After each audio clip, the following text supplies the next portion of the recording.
The telegram arrived on a Tuesday morning in late spring of 1882, informing Margot Sullivan that her aunt had passed away and left her a cattle ranch in Montana Territory, a place she had never seen and could barely imagine from the cramped streets of Boston, where she had spent all 23 years of her life. Margot stood at the edge of the property 3 weeks later, her traveling dress dusty and wrinkled from the long journey by train and stagecoach, staring at what could only loosely be called a ranch. The main house sagged like an old woman's spine, its roof missing shingles and patches that let the sky peek through. The barn leaned so far to one side that she wondered if a strong wind might finish what time had started. Fences lay broken and scattered across overgrown fields where weeds choked out any hope of useful grazing land. The whole place smelled of abandonment and decay, and Margot felt her heart sink into her worn boots. "This cannot be right," she whispered to herself, clutching the deed in her gloved hands, but the lawyer in town had confirmed it. This wreck of a place, this collection of rotting wood and shattered dreams now belonged to her. She had sold everything she owned in Boston to pay for the journey west. Her small apartment, her furniture, even her mother's jewelry, all gone to fund this new start. There was no going back now. The thought terrified her, but Margot had learned long ago that fear was simply something you walked through, not around. The sound of hoofbeats made her turn. A man rode toward her on a paint horse, his silhouette dark against the afternoon sun.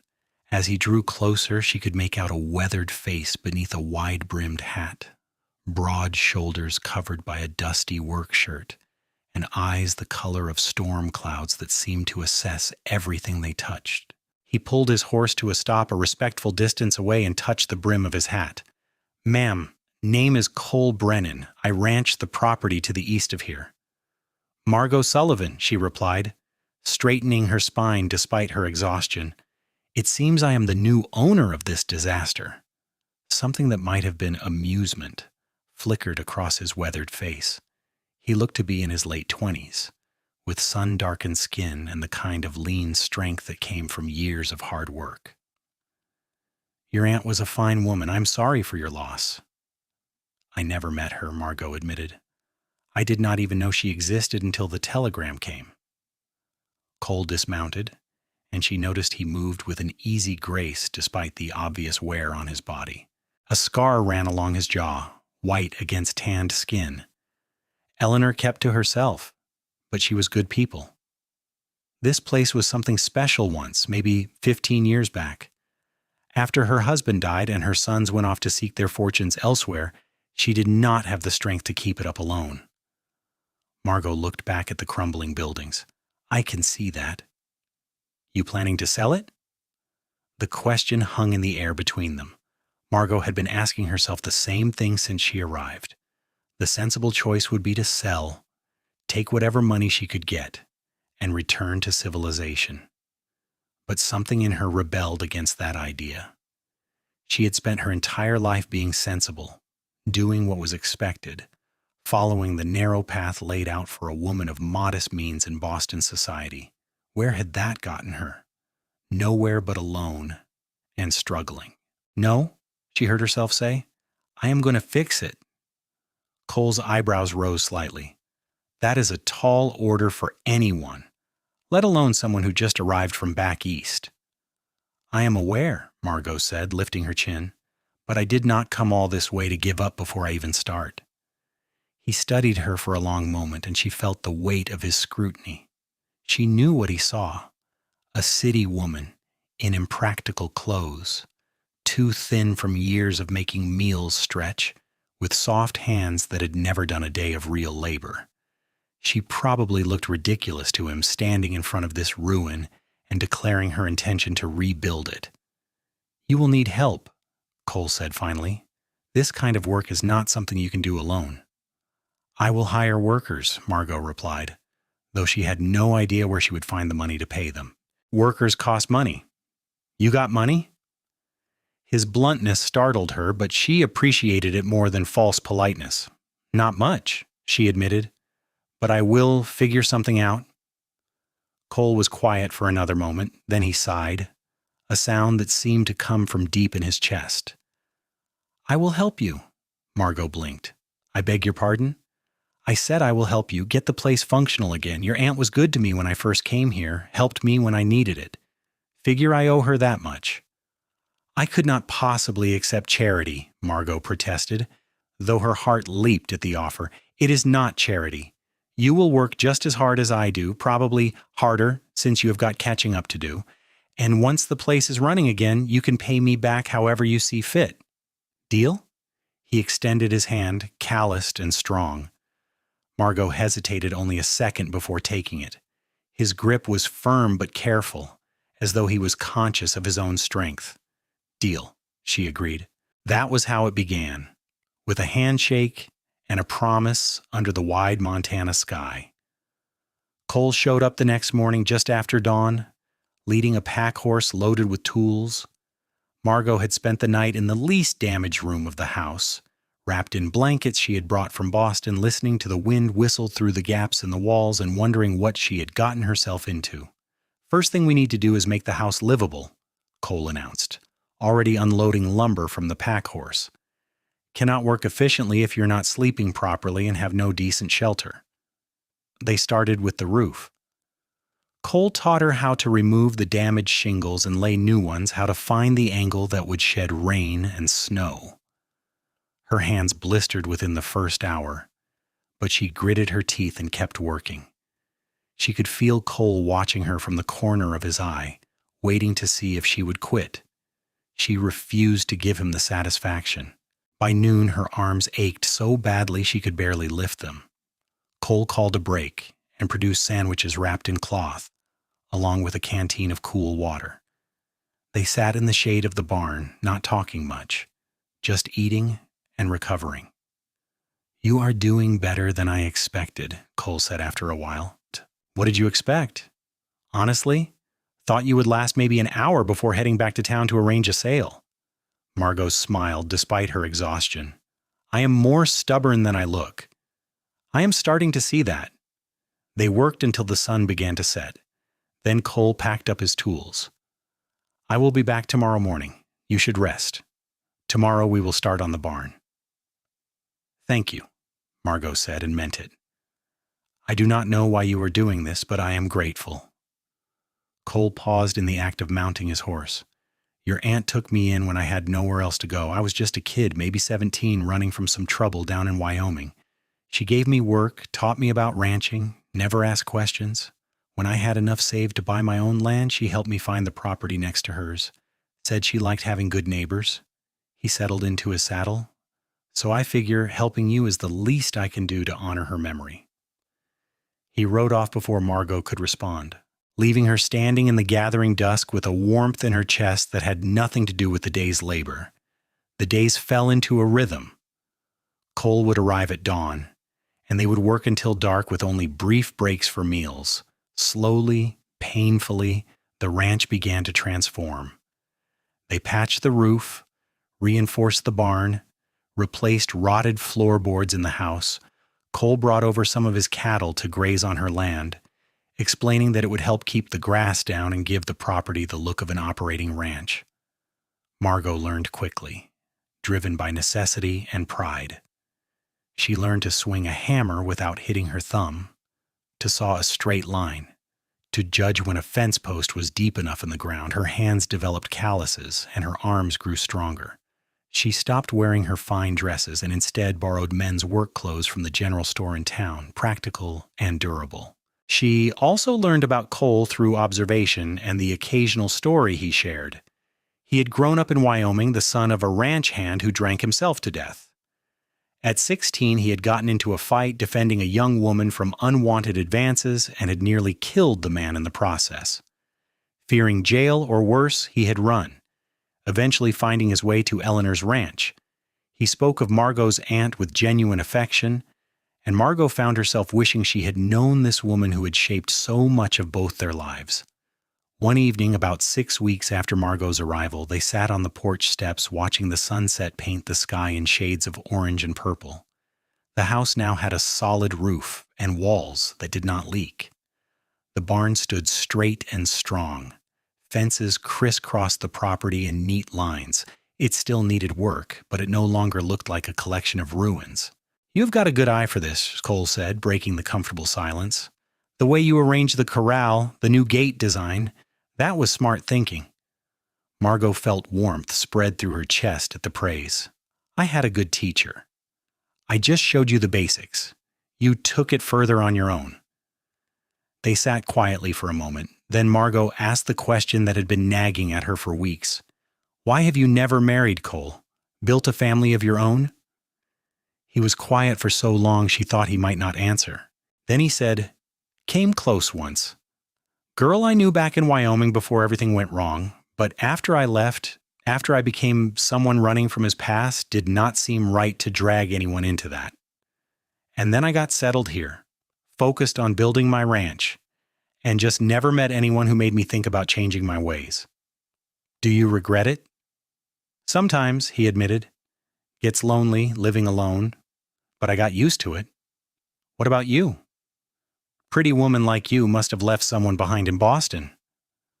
Margot laughed, but there was a little humor in it. "No one worth mentioning. There was a man once, a clerk in my father's office. We courted for a few months, but he wanted a wife who would stay home and keep house while he built his career. I wanted more than that, though I could not have told you what that more was. We parted ways, and he married someone more suitable within the year." "His loss," Cole said simply. The words hung in the air between them, weighted with unspoken meaning. Margot felt her heart beat faster. Over the weeks of working together, she had developed a deep respect for Cole. He was patient and kind, strong but never cruel, hardworking and honest. She had caught herself watching him when he did not notice, admiring the way he moved, the sound of his laugh, the thoughtful expression he got when solving a problem. But she had also seen the way he kept a careful distance between them, never touching her unnecessarily, always maintaining proper boundaries. She told herself it was for the best. She had come here to build a new life for herself, not to fall for the first man who showed her kindness. Still, sitting beside him in the fading light, she could not deny the pull she felt toward him. The next morning, Cole did not show up at dawn as usual. Margot waited, working on mending a section of fence on her own. But as the sun climbed higher with no sign of him, worry began to gnaw at her. In all the weeks they had worked together, he had never missed a day without explanation. By noon, she could not stand it anymore. She saddled the horse she had bought from a rancher in town, a gentle mare named Bess, and rode toward Cole's property. She had never been there before, respecting his privacy, but concern overrode propriety now. His ranch was smaller than hers, but immaculately maintained. The house was a simple structure, but solid and well built. She called out as she approached, not wanting to startle him. No answer came. Margot dismounted and walked toward the house, her worry intensifying. The door stood slightly ajar. She knocked, calling Cole's name. When still no answer came, she pushed the door open. Cole lay on the floor near the fireplace, his face flushed with fever, his breathing labored. Margot rushed to his side, pressing her hand to his forehead. He burned hot enough to frighten her. "Cole," she said urgently. "Cole, can you hear me?" His eyes fluttered open, unfocused. "Margot, what are you doing here?" "You did not come this morning. I was worried. How long have you been like this?" "Woke up feeling poorly," he mumbled. "Tried to get up, but my legs would not hold me. Been here since." Margot looked around quickly, assessing the situation. She could not get him onto his horse to take him to town, not in his condition. She would have to care for him here. "I am going to help you to your bed," she said firmly. "Can you stand if I support you?" Between the two of them, they managed to get Cole into his bedroom and onto the bed. Margot quickly gathered supplies, cool water, clean cloths, any medicines she could find in his kitchen. She spent the rest of the day and into the night tending him, bathing his face with cool water to bring down the fever, forcing him to drink when he was lucid enough, and watching over him when he drifted into restless sleep. His fever broke near dawn. Margot, exhausted and still sitting in the chair beside his bed, felt his forehead and nearly wept with relief at the cooler temperature. Cole's eyes opened, clearer now. "You stayed." "Of course I stayed," Margot said, her voice rougher than she intended. "Did you think I would leave you alone like that?" "Most people would have." "I am not most people." A smile tugged at his cracked lips. "No, you surely are not." Margot helped him sit up enough to drink some broth she had made from supplies in his kitchen. He was weak as a kitten, but clearly on the mend. Relief flooded through her so strongly it made her hands shake. "You scared me," she admitted quietly. "I am sorry. Did not mean to." "It made me realize something," Margot continued, the words spilling out before she could stop them. "These past weeks working with you, they have been the happiest of my life. Not because the work was easy, because it certainly was not, but because I was doing something meaningful, building something real, and I was doing it with someone who treated me like an equal, someone I had come to care about a great deal." Cole reached out and took her hand. His grip was weak, but the gesture made her heart soar. "Margot, I need to tell you something. I have been fighting how I feel about you since about the second week of working together. Told myself it was not right, that you deserved better than a man with a past like mine. But lying here sick, thinking maybe I might not make it, all I could think about was that I never told you the truth." "What truth?" Margot asked, her voice barely a whisper. "That I am in love with you. That you are the strongest, bravest, most remarkable woman I have ever met. That watching you transform that broken down ranch into something beautiful has been like watching a miracle unfold. And that the thought of you leaving, of going back east or selling the place and moving on, tears me apart inside." Margot felt tears slide down her cheeks. "I am not going anywhere. And I love you too, Cole Brennan.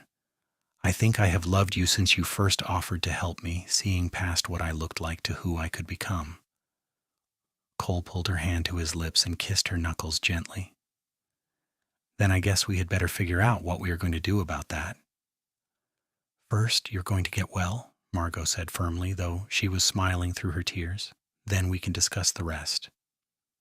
She stayed with him for 3 days, nursing him back to health. They talked during his waking hours. Really talked. Sharing stories from their past, dreams for their futures, fears and hopes they had never voiced to anyone else. Margot learned that Cole loved poetry but was embarrassed to admit it, that he had taught himself to read from an old Bible his mother had left him, that he dreamed of building a ranch that could sustain not just him but a family someday. Cole learned that Margot had always felt trapped in Boston, suffocated by the expectations placed on her, that she had taught herself bookkeeping and mathematics from her father's texts, that she had a fierce independent streak that society had tried to quash but never quite managed. By the time Cole was strong enough to get out of bed, something fundamental had shifted between them. The careful distance was gone, replaced by an intimacy born of vulnerability and truth. When they returned to Margot's ranch together, riding side by side, it felt like coming home. The work continued, but now with a different energy. They were no longer just rebuilding a ranch. They were building a life together, though they had not yet spoken formally about marriage. Margot told herself she did not need a ring or a ceremony to know what she felt was real, but sometimes she caught herself wondering what Cole was thinking, if he wanted the same future she imagined. Summer deepened into full bloom. The grass grew tall and green, and Cole's cattle thrived on Margot's land. They worked on improving the irrigation system, planning for winter, discussing what crops might grow well in the Montana soil. Margot's days were filled with hard work and purpose, and her nights were spent on the porch with Cole, watching the stars emerge and talking about everything and nothing. One evening, about 4 months after Margot had first arrived, Cole rode up leading a beautiful buckskin horse. "I want to show you something," he said, "if you trust me." "I trust you," Margot replied without hesitation. They rode for nearly an hour, following a path that wound through the hills behind the ranches. The sun was setting, casting everything in golden light. Finally, Cole stopped at the top of a ridge that overlooked both properties. From here, Margot could see her ranch spread out below, the buildings now straight and strong, the fences neat and orderly, the fields green and productive. Beyond it, Cole's ranch nestled against the hills, equally well maintained. "I used to come up here when I first started working for your aunt," Cole said. "When things got hard or I felt lost, I would ride up here and look out at the land and remind myself why I stayed, why I worked so hard." "Why did you?" Margot asked. "Because I wanted to build something that mattered, something that would last beyond my years. I wanted to prove that I was more than the scared kid who ran from Wyoming with nothing but the clothes on his back." He turned to face her, and the intensity in his eyes made her breath catch. "Your aunt gave me the chance to do that. She believed in me when I had no reason to believe in myself." "She sounds like she was an amazing woman." "She was, and she would have loved you." Cole dismounted and helped Margot down from her horse. He kept his hands on her waist, holding her close. "Margot, when you arrived, I thought you were just another city person who would take one look at the work required and run back east. But you proved me wrong in every way. You took that broken-down ranch and brought it back to life through sheer determination and heart. You learned everything I taught you and then found ways to improve on it. You made that empty collection of buildings into a real home." Margot's heart pounded in her chest. "Cole?" "Let me finish," he said gently. "These months working beside you, getting to know you, falling in love with you, they have been the best of my life. I wake up every morning excited to ride over to your place, not because of the work, but because I will get to spend the day with you. And I go to sleep every night thinking about how lucky I am that you decided to stay, that you gave this place and me a chance." He reached into his pocket and pulled out a simple gold band. "This was my mother's. It is the only thing I have from my family, the only thing I kept from my old life. I want you to have it. I want you to marry me, Margot. I want us to build our future together, combine our ranches, raise a family, grow old watching the sunset from this ridge." Margot felt tears stream down her face, but she was smiling so wide it almost hurt. "Yes," she said. "Yes, yes, 1,000 times yes." Cole slipped the ring onto her finger.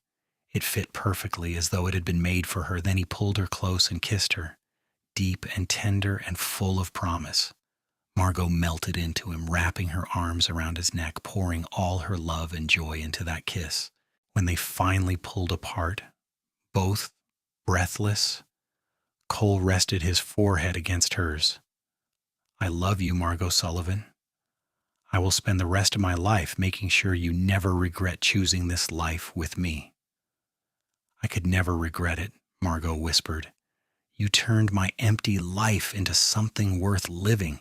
You gave me a home and a purpose and a love I never dreamed I would find." They stood on that ridge as the stars came out, holding each other and making plans for their future. Two people who had both been lost finding their way home together.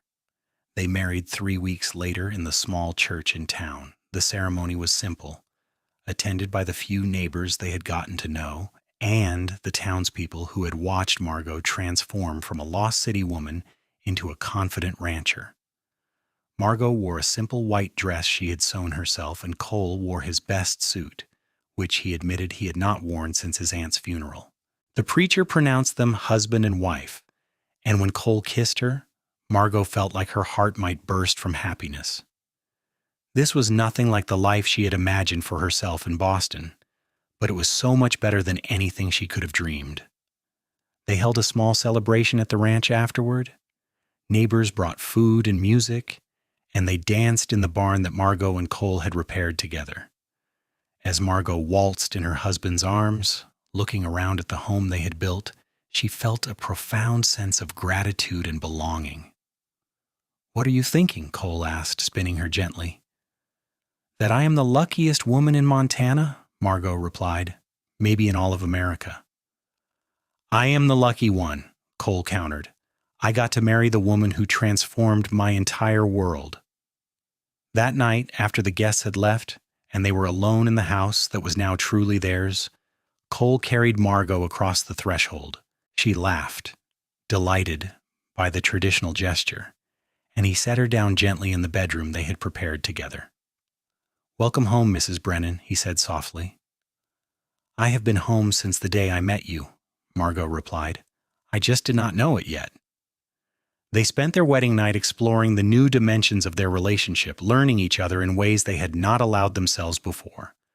Cole was tender and patient, attentive to Margot's every need and response.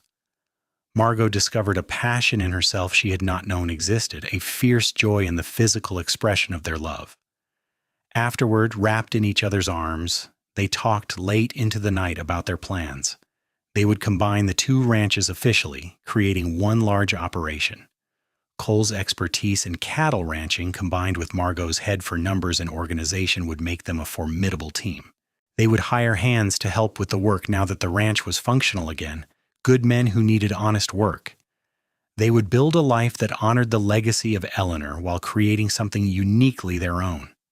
"Do you want children?" Margot asked, the question she had been afraid to voice before now. "I do," Cole said immediately. "I want to fill this house with noise and laughter. I want to teach our sons and daughters how to ride and rope and respect the land. I want to give them the childhood I never had, full of love and security." He paused. "Do you?" "I do," Margot said. "I want to raise children who are strong and independent, who know they can build whatever life they dream of. I want to show our daughters that they can be just as capable as any man, and our sons that real strength includes gentleness and respect." "Then we will," Cole said simply, kissing her forehead. "We will build that family together." The first year of their marriage flew by in a blur of hard work and happiness. They combined the ranches, expanded their cattle operation, and planted extensive vegetable gardens that Margot tended with care. They hired 3 ranch hands, good men who worked hard and became friends as much as employees. The ranch prospered under their joint management, earning a reputation for quality cattle and fair dealing. Margot proved to have a natural talent for the business side of ranching.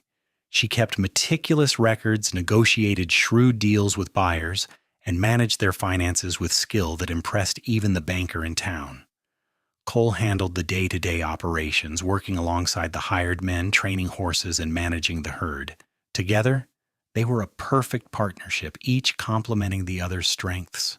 Winter came, harsh and beautiful. Margot experienced her first Montana blizzard from the safety of their warm house, marveling at the walls of white that made the world disappear. Cole taught her how to navigate the snow, how to break ice on the water troughs, how to ensure the cattle had enough feed to survive until spring.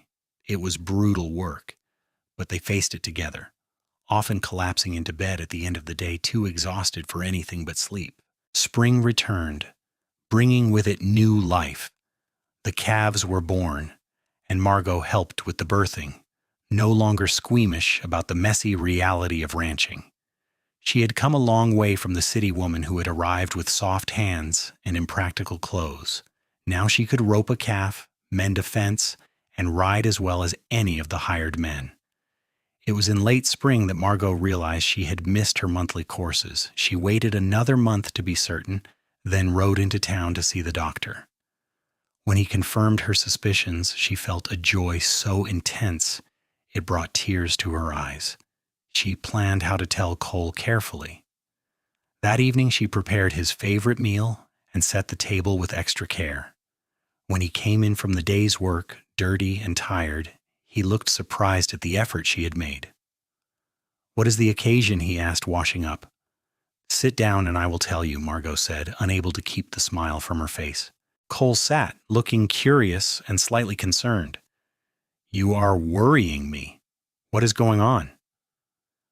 Margot took his hands across the table. "We are going to have a baby. I'm almost 3 months along." For a moment, Cole just stared at her, processing the information.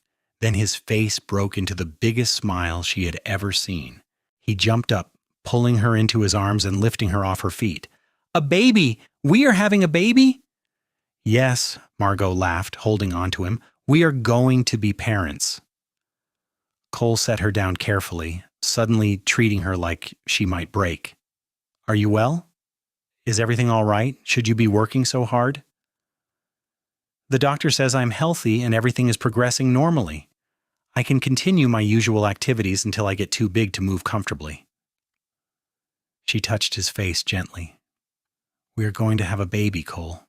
Our baby. He kissed her then, soft and reverent. I love you so much. Thank you for this gift. Thank you, Margot replied, for giving me a life where I can bring a child into the world without fear, where I know they will be loved and protected and given every opportunity. The pregnancy progressed smoothly.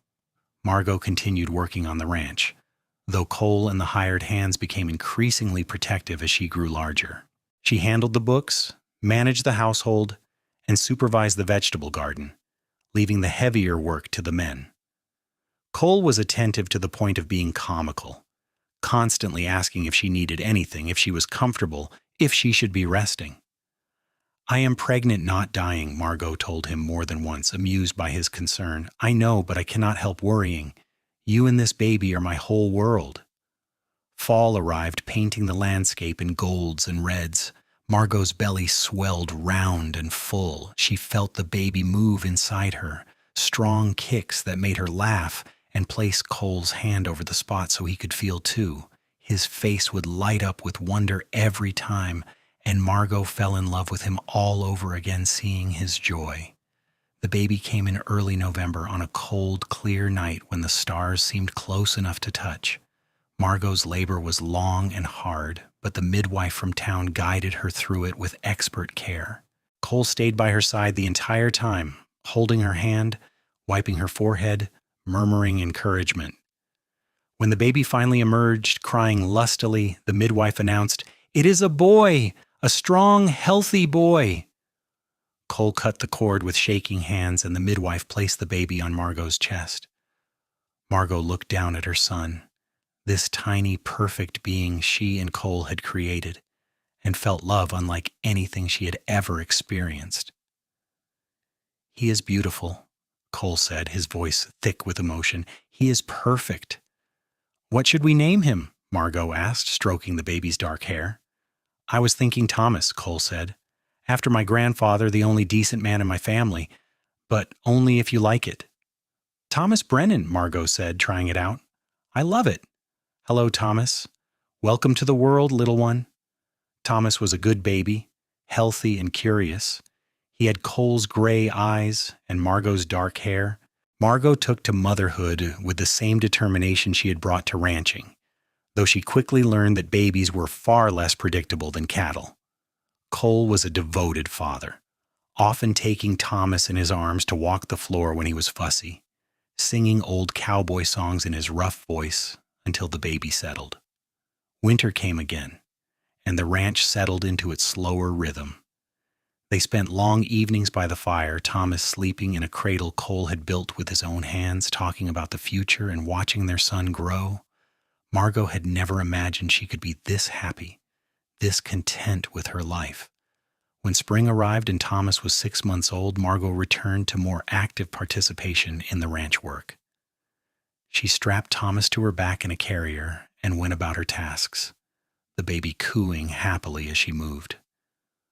Cole would often stop what he was doing just to watch them, his expression soft with love. What? Margot asked one day, catching him staring. Just thinking about how different my life would be if you had not come here, Cole said. If you had sold the ranch and gone back east, or if I had been too proud to offer my help, I would have missed all of this. You, Thomas, this life we built together. But I did come, and you did help, and here we are, Margot said, crossing to kiss him. This is our story, and I would not change a single page of it. That summer, they expanded the house, adding more bedrooms and a proper parlor. They hosted gatherings for the neighboring ranchers, and Margot found she enjoyed entertaining, showing off the home she had helped create. She was no longer the uncertain city woman who had arrived 3 years ago. She was a rancher's wife, a mother, a businesswoman in her own right, respected by the community and confident in her abilities. Thomas took his first steps in the fall, wobbling across the kitchen floor into Cole's waiting arms. They celebrated with cake and laughter, documenting every milestone of their son's growth. Margot wrote letters to old friends in Boston, describing her new life in glowing terms. Some wrote back expressing disbelief that she could be happy in such a rough place. But Margot did not need their understanding. She knew her own happiness, felt it in every moment of her days. As Thomas approached his second birthday, Margot discovered she was pregnant again. This time, the news felt less surprising and more like a natural continuation of their life together. Cole was just as thrilled as the first time, though slightly less panicked. They had done this before. They knew what to expect. The second pregnancy was easier than the first. Margot knew what her body needed, how to pace herself, when to rest and when to push through. Thomas was a constant source of entertainment, chattering in his baby talk and getting into everything he could reach. Cole doted on him, teaching him to identify animals and plants, starting his education in the ways of the ranch. Their daughter was born on a warm spring morning, arriving so quickly the midwife barely made it in time. She was smaller than Thomas had been, with blonde hair like Margot's mother and Cole's gray eyes. They named her Eleanor, after the woman who had made all of this possible. "Your aunt would have loved her," Margot said, holding baby Eleanor while Thomas climbed carefully onto the bed to see his new sister. "She would have loved all of this," and Cole replied. "Seeing what you did with the ranch, seeing our family, she always said this place needed the sound of children's laughter. Now it has it." Thomas, now a curious 2-year-old, peered at his sister with interest. "Baby?" he asked. "Yes, your baby sister Eleanor," Margot said. "You have to be gentle with her." Thomas reached out carefully to touch Eleanor's tiny hand. She wrapped her fingers around his, and Margot felt her heart swell with love for her growing family.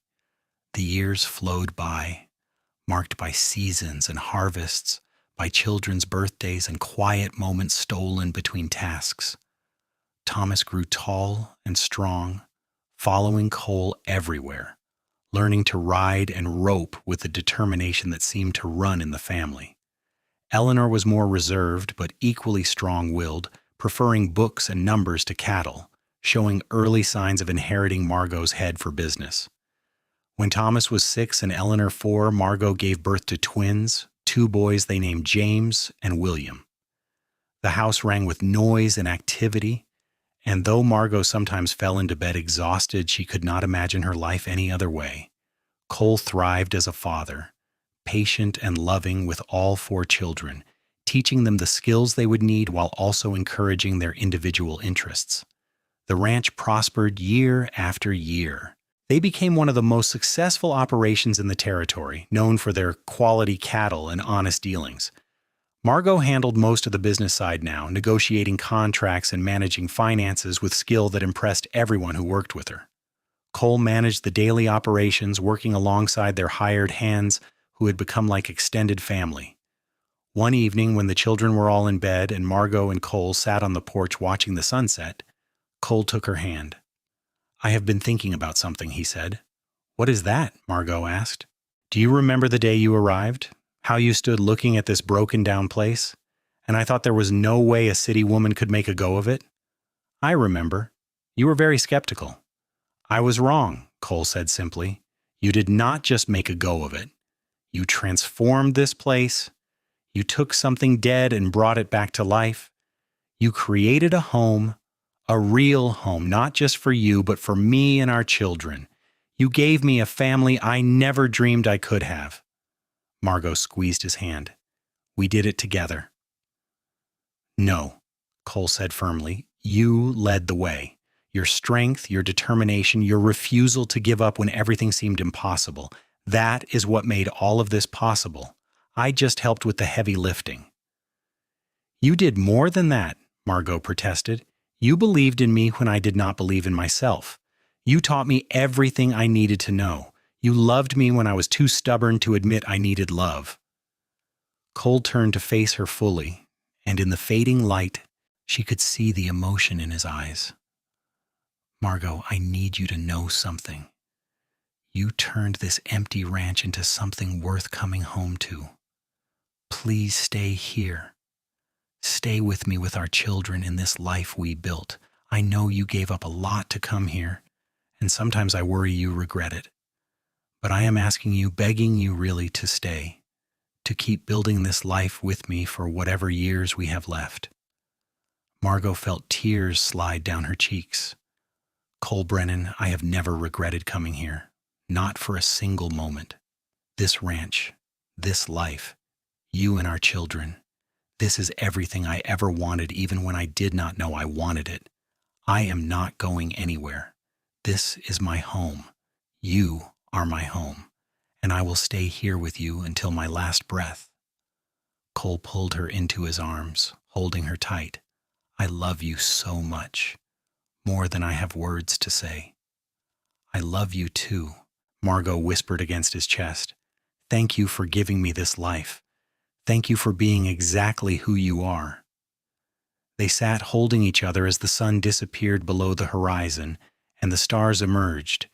Two people who had found each other against all odds and built something beautiful together.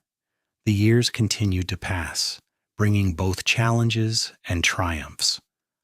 A harsh winter when they lost part of the herd, but they rebuilt. A drought that tested their irrigation systems, but they adapted.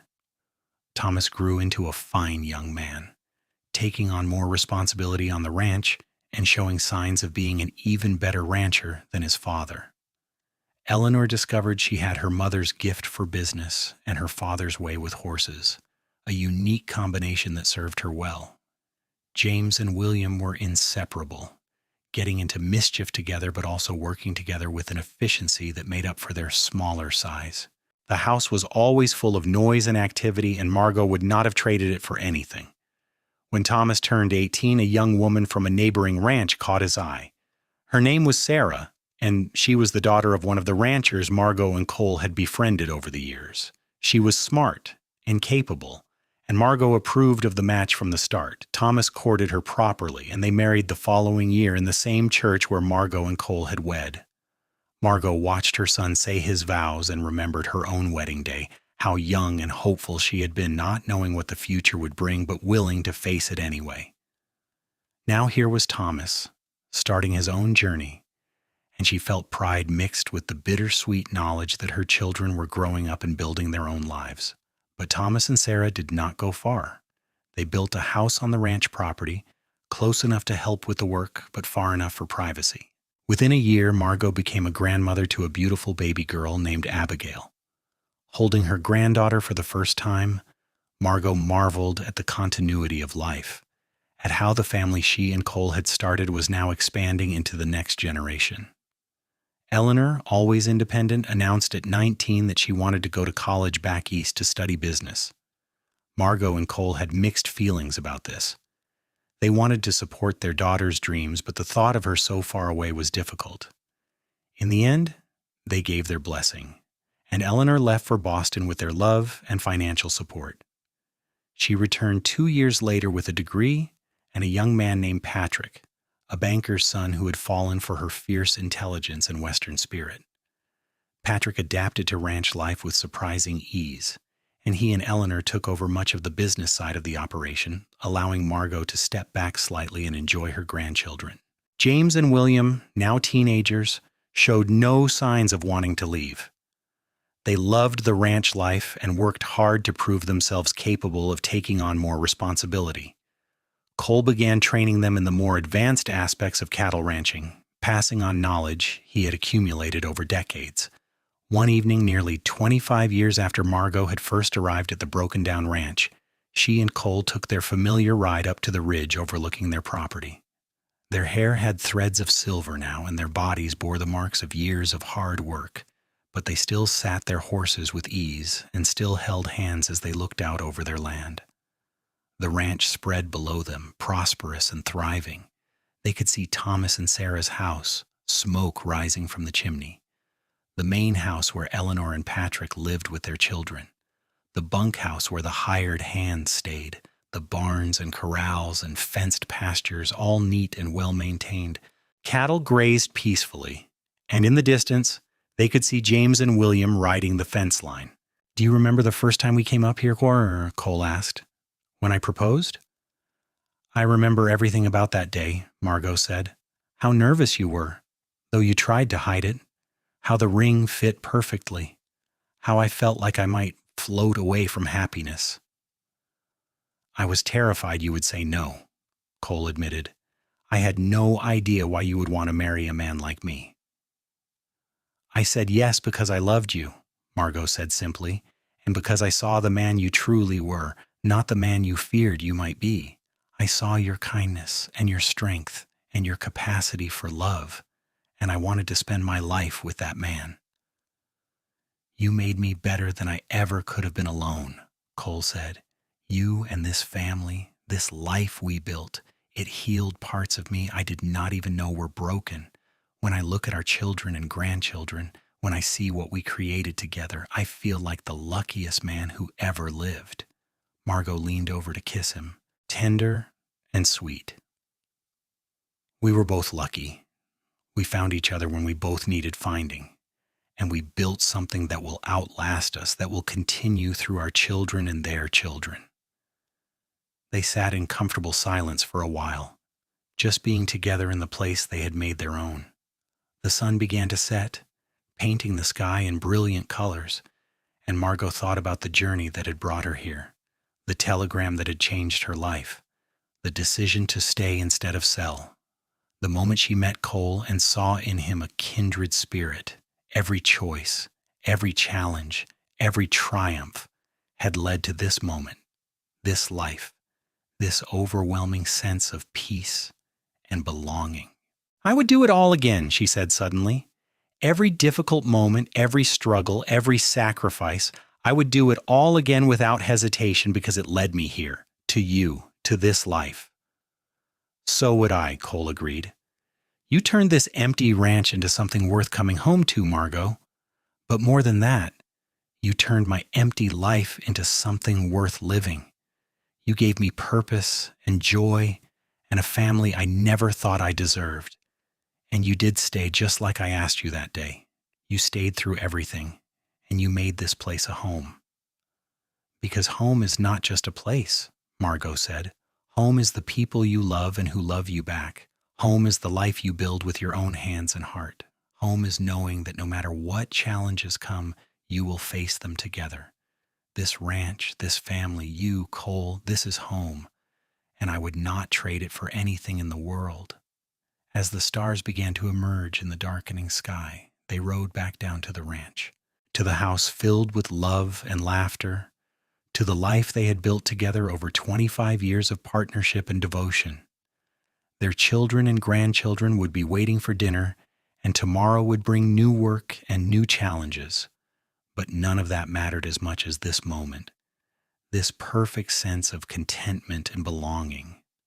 The years continued to roll by like the seasons, each bringing its own joys and sorrows. Margot and Cole celebrated their 30th anniversary surrounded by their growing family.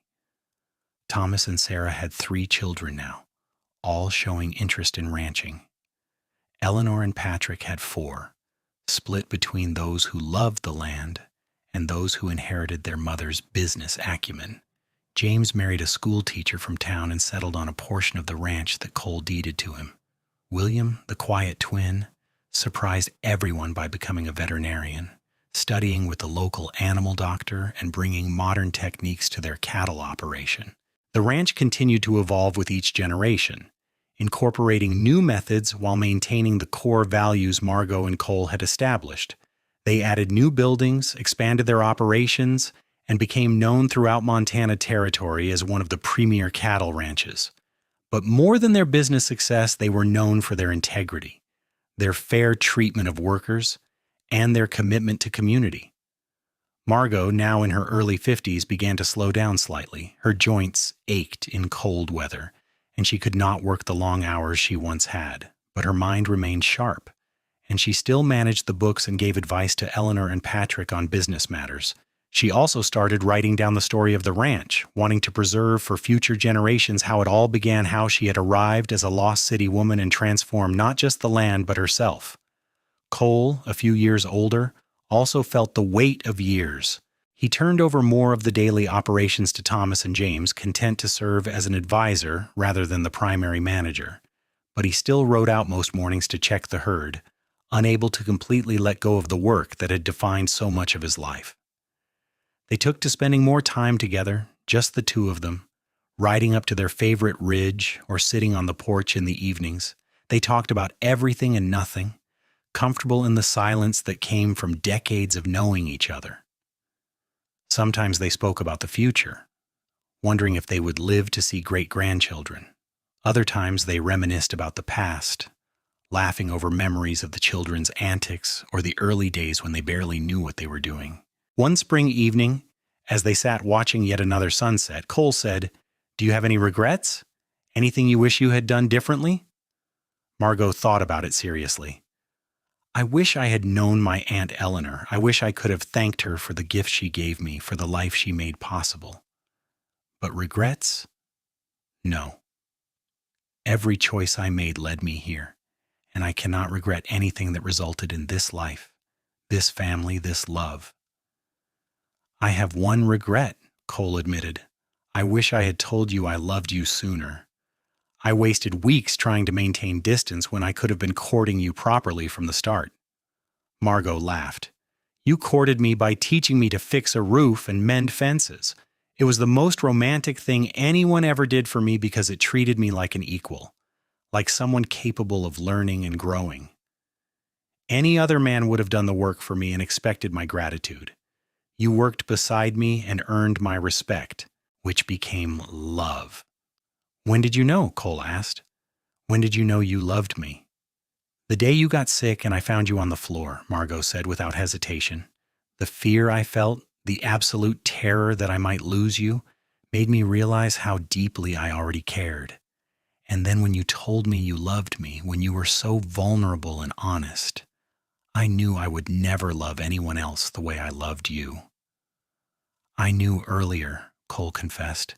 "About 3 weeks in, you cut your hand on a piece of rusty metal. You wrapped it up and kept working without complaint, but I saw the pain in your eyes.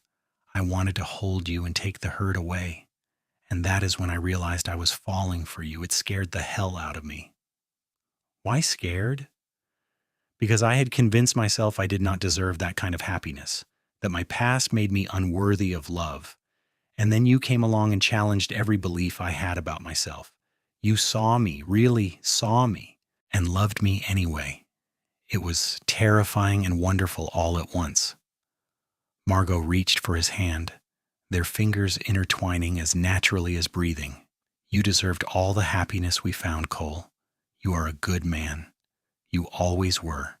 Your past does not define you. Your choices do. And you have spent decades making good choices, being a loving husband and father, building something meaningful. Only because you showed me how," Cole said. "You taught me that it is never too late to become who you are meant to be."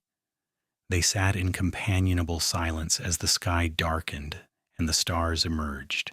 The same stars they had watched together for over 30 years, constant and unchanging even as everything around them grew and evolved. Abigail, Thomas's eldest daughter and their first grandchild, rode up to the house just as they were preparing to go inside. She was 19 now, beautiful and capable, with her grandmother's determination and her grandfather's skill with horses. She had been away at school for the past year, and her return was a surprise. "Grandma, Grandpa," she called, dismounting quickly, "I need to talk to you both." Margot and Cole exchanged glances, then invited her inside. They settled around the kitchen table, and Margot put on coffee, sensing this was going to be a serious conversation. "What is it, sweetheart?" Cole asked gently. Abigail took a deep breath. "I have been offered a position as a teacher at the school in town. It is a good opportunity, but I wanted to talk to you first because I know Pa had hoped I would work on the ranch." Margot smiled, recognizing herself in her granddaughter's determination to forge her own path. "What do you want to do?" "I want to teach," Abigail said. "I love the ranch, but my passion is education. I want to help children learn and grow, but I do not want to disappoint anyone." Cole reached across the table and took her hand.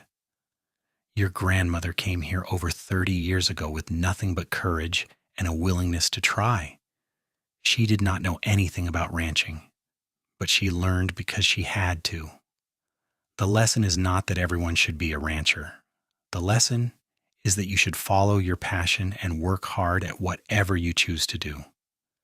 Your grandfather is right, Margot added. I stumbled into this life by accident, but I made it mine because I loved it. If teaching is what you love, then that is what you should do. We will support you completely. Tears welled in Abigail's eyes. Thank you. I was so worried you would think I was rejecting the family legacy. The legacy is not just the ranch, Margot said firmly. The legacy is building a life you are proud of, contributing to your community, loving fiercely, and never being afraid to take a chance on yourself. If you do those things, you honor us far more than you would by simply working cattle because that is what is expected. Abigail came around the table to hug them both. I hope I can be half as brave as you, Grandma, half as strong. You already are, Margot assured her. You are making a choice based on what you want, not what others expect. That takes tremendous courage. After Abigail left, happy and relieved, Cole pulled Margot close. You handled that perfectly. She needed to hear that she has our blessing to live her own life. I remember how trapped I felt in Boston trying to live up to expectations that did not fit who I was inside. I would never want any of our family to feel that way. We built this ranch to give them security and opportunity, not to cage them. You are a wise woman, Margot Brennan. I am a woman who learned from experience, that is all. They went to bed that night feeling content, knowing that their family was strong enough to support individual dreams while maintaining their connections to each other and to the land that had brought them all together. More years passed, marked by births and deaths, celebrations and challenges. Margot and Cole became great-grandparents multiple times over. The ranch continued to thrive under the management of the younger generations, who brought fresh ideas while respecting the foundation that had been laid. Thomas proved to be an excellent manager, combining his father's instincts with modern techniques. James's veterinary skills improved their herd health dramatically. William's quiet competence made him invaluable during crisis situations. Eleanor and Patrick eventually moved to town, where Patrick opened a bank and Eleanor used her business degree to consult with multiple ranches and businesses throughout the region. But they visited often, and their children spent summers on the ranch, learning the same lessons their mother had learned about hard work and determination. Margot wrote her memoirs over the course of several years, documenting not just the facts of how the ranch was rebuilt, but the emotions and growth that came with it. She wrote about her fears and triumphs, her failures and successes, and most of all about the love that had sustained her through everything. She self-published the book through a small press in town, intending it primarily for family, but it found a wider audience among other women who dreamed of building lives beyond what society prescribed for them. Cole's health began to decline when he was in his mid-60s. Nothing dramatic, just the slow wearing down that came with decades of hard physical labor. His back troubled him, and his hands grew stiff with arthritis. He could no longer ride all day or work alongside the young men, and Margot knew it frustrated him, even though he tried to hide it. She did her best to keep him engaged, consulting him on every decision, even though Thomas was fully capable of managing alone. She understood that Cole needed to feel useful, that his identity was so wrapped up in the ranch that stepping away completely would break something essential in him. One morning, Margot woke to find Cole's side of the bed empty. She rose, wrapping herself in a shawl against the chill, and found him on the porch watching the sunrise. She settled beside him, and he put his arm around her shoulders. "Could not sleep?" she asked. "Just thinking," Cole said, looking back on everything. "We have had a good life, Margot, better than I ever dreamed possible." "We have," she agreed, though something in his tone worried her. "I need you to promise me something," Cole continued. When I am gone, do not let grief consume you. You have got years left in you, and I want you to live them fully. Stay involved in the ranch, spoil the great-grandchildren, maybe even write another book. Promise me you will keep living, not just existing." Cole, you are not dying. You are just getting older like we all do. I know, but humor me. Promise. Margot took his hand, feeling the familiar calluses, the strength that remained despite his age. I promise. But you have to promise me the same thing.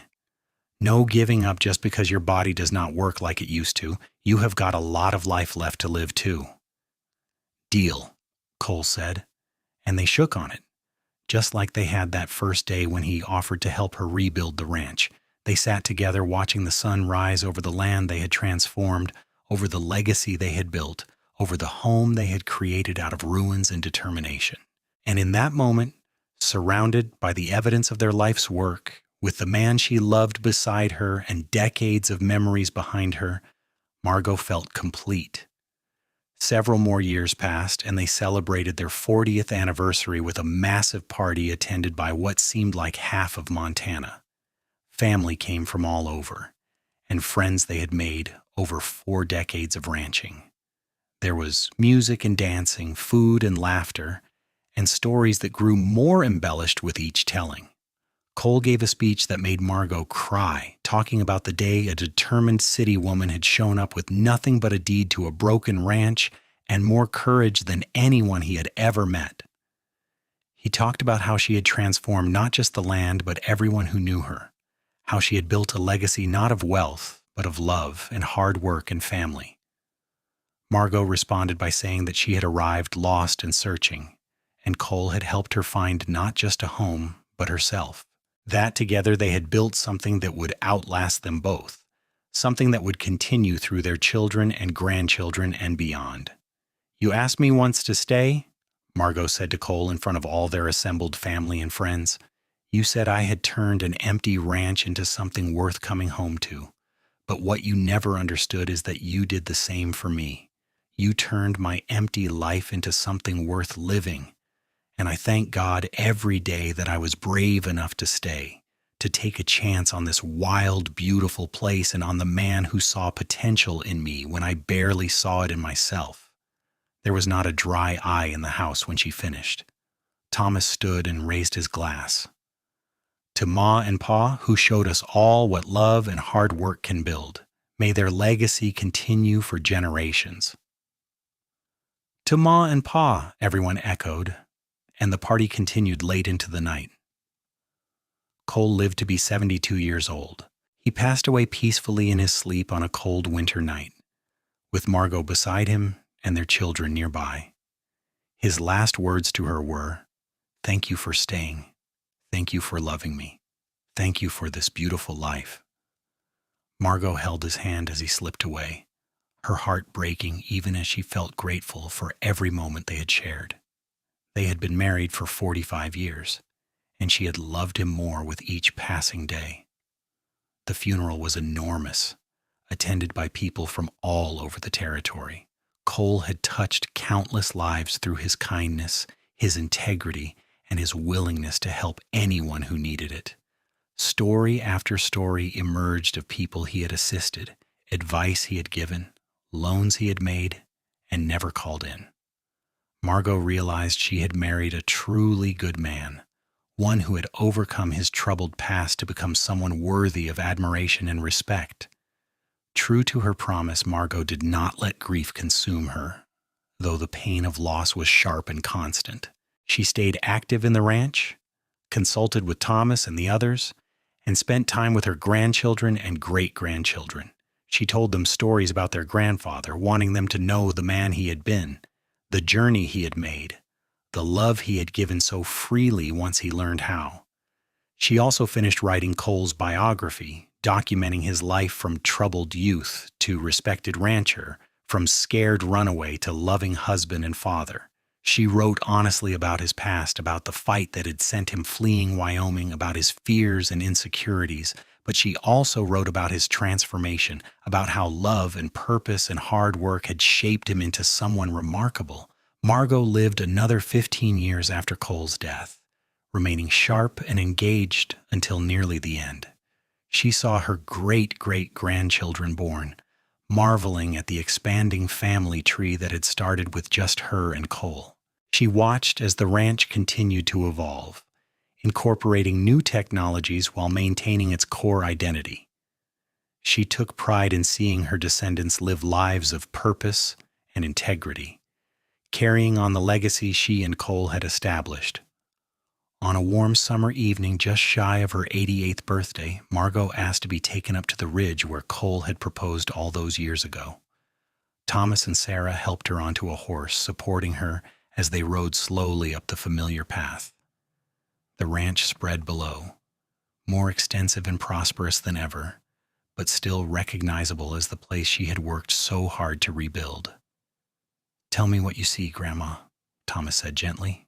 Margot looked out over the land, her eyes not what they once were, but her vision clear. "I see home," she said simply. "I see the life your grandfather and I built together. I see all of you carrying on what we started. I see love made tangible, dreams made real, hope turned into legacy." "We would not have any of this without you," Thomas said, "without your courage to stay when any sensible person would have run back east." "I was never very sensible," Margot said with a smile, "but I was blessed. Blessed to find this place, blessed to find your grandfather, blessed to have all of you.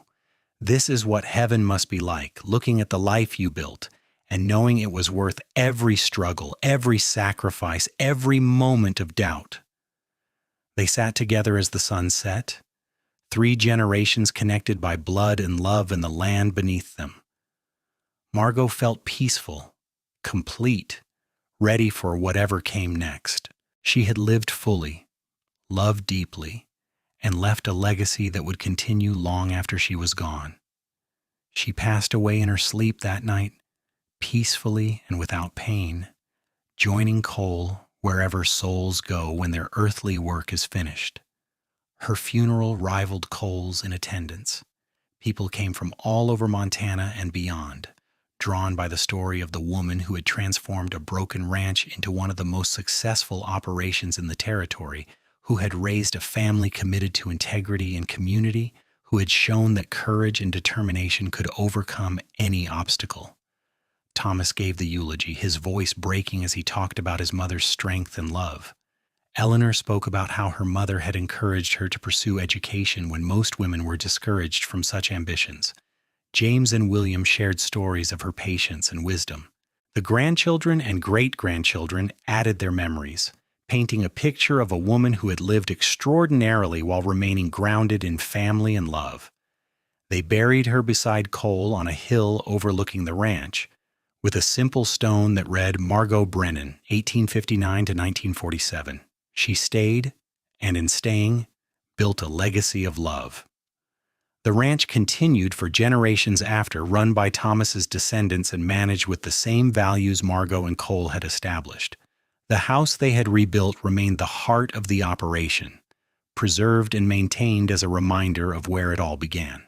Margot's memoirs became required reading for family members, a way to ensure that future generations understood the foundation upon which their prosperity was built. In the parlor, a painting hung showing Margot and Cole on their wedding day, young and hopeful, surrounded by the ranch buildings they had worked so hard to restore. Beneath it, engraved on a brass plaque, were the words that had defined their relationship and their legacy. "You turned this empty ranch into something worth coming home to. Please stay here." And she had stayed, transforming not just buildings and land, but lives and futures, proving that courage and love could build anything, survive everything, and create a legacy that would endure for generations. The story of Margot Sullivan Brennan, the city woman who became a rancher, who loved deeply and built boldly, who stayed when she could have run, and in staying created something beautiful, became legend in Montana territory and beyond. It was a story of transformation and determination, of love found in unexpected places, of 2 people who met at the right time and built something extraordinary together. And on quiet summer evenings, when the light slanted golden across the fields and the cattle grazed peacefully in the distance, those who lived on the ranch swore they could still feel Margot and Cole's presence, watching over the land and the family they had created. their love, as enduring as the mountains that surrounded them, their legacy as vast as the Montana sky. The end of Margot and Cole's story was really just the beginning of something larger, a testament to what two people could build when they combined courage with love, determination with compassion, hard work with hope. They had taken an empty, broken ranch and turned it into a home worth coming to, worth staying in, worth building a life around.